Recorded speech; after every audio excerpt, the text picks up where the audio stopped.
মৌমিতার সুস্বাদু চ্যানেলে আপনাদের সবাইকে স্বাগত। আজ একটা অন্যরকম বড়ার রেসিপি আপনাদের সাথে শেয়ার করব। আসুন দেখে নিই। আমি এখানে কতগুলো কচুর টুকরো নিয়ে নিয়েছি, শোলা কচুর টুকরো নিয়েছি। শোলা কচুর যে শাক হয় সেই শাকের মধ্যে দেখবেন ছোটো ছোটো সলিড পার্ট থাকে, সেই পার্টগুলোকে আমি আলাদা করে নিয়ে খোসা ছাড়িয়ে ভালো করে ধুয়ে নিয়েছি। ধুয়ে এবার কুড়িয়ে নিচ্ছি।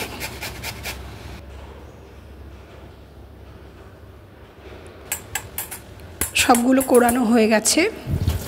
এবার আমি তাতে মিশিয়ে দিচ্ছি পরিমাণ মতো লবণ, হলুদ আর কাঁচা লঙ্কা কুচি। ঝাল অনুযায়ী আর লঙ্কা কুচি ব্যবহার করতে পারেন। প্রথমে ভালো করে সবগুলো মেখে নিয়ে কিছুক্ষণ জন্য রেখে দেব। খুব ছোট ছোট টুকরো তো, একটা মিস হয়ে গেছিলো, ওটাকে কুড়ে নিলাম। আধ ঘন্টা ঢেকে রাখবো। তারপর 2 চামচ বেসন দিয়ে এটাকে ভালো করে মেখে নিলাম। এবার কড়াই নিয়ে নিচ্ছি। কড়াই গরম হয়ে গেছে, তাতে দিয়ে দিলাম সাদা তেল। আপনারা চাইলে সরষের তেলেও ভাজাটা করতে পারেন। ওই মেখে রাখা কচুগুলোকে বড়ার আকারে চ্যাপ্টা চ্যাপ্টা করে এক এক করে তেলে ভাজতে দিয়ে দিলাম।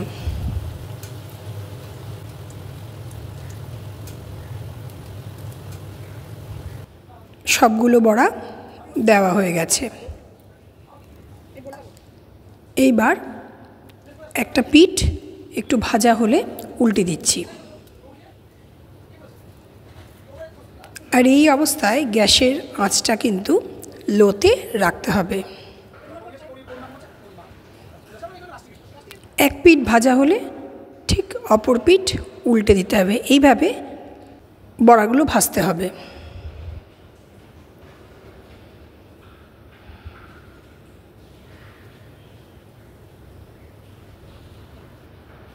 ঠিক ভাজা হয়ে গেলে যে পিঠটা ভালো করে ভাজা হয়ে যাবে সে পিঠটা ঠিক এরকম ডিপ ব্রাউন কালারের হবে।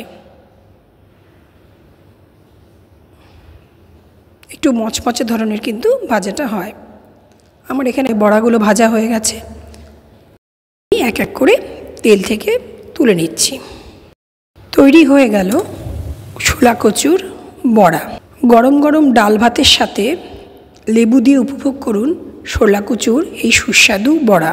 আমার ভিডিওটি ভালো লাগলে লাইক, শেয়ার এবং সাবস্ক্রাইব করতে ভুলবেন না।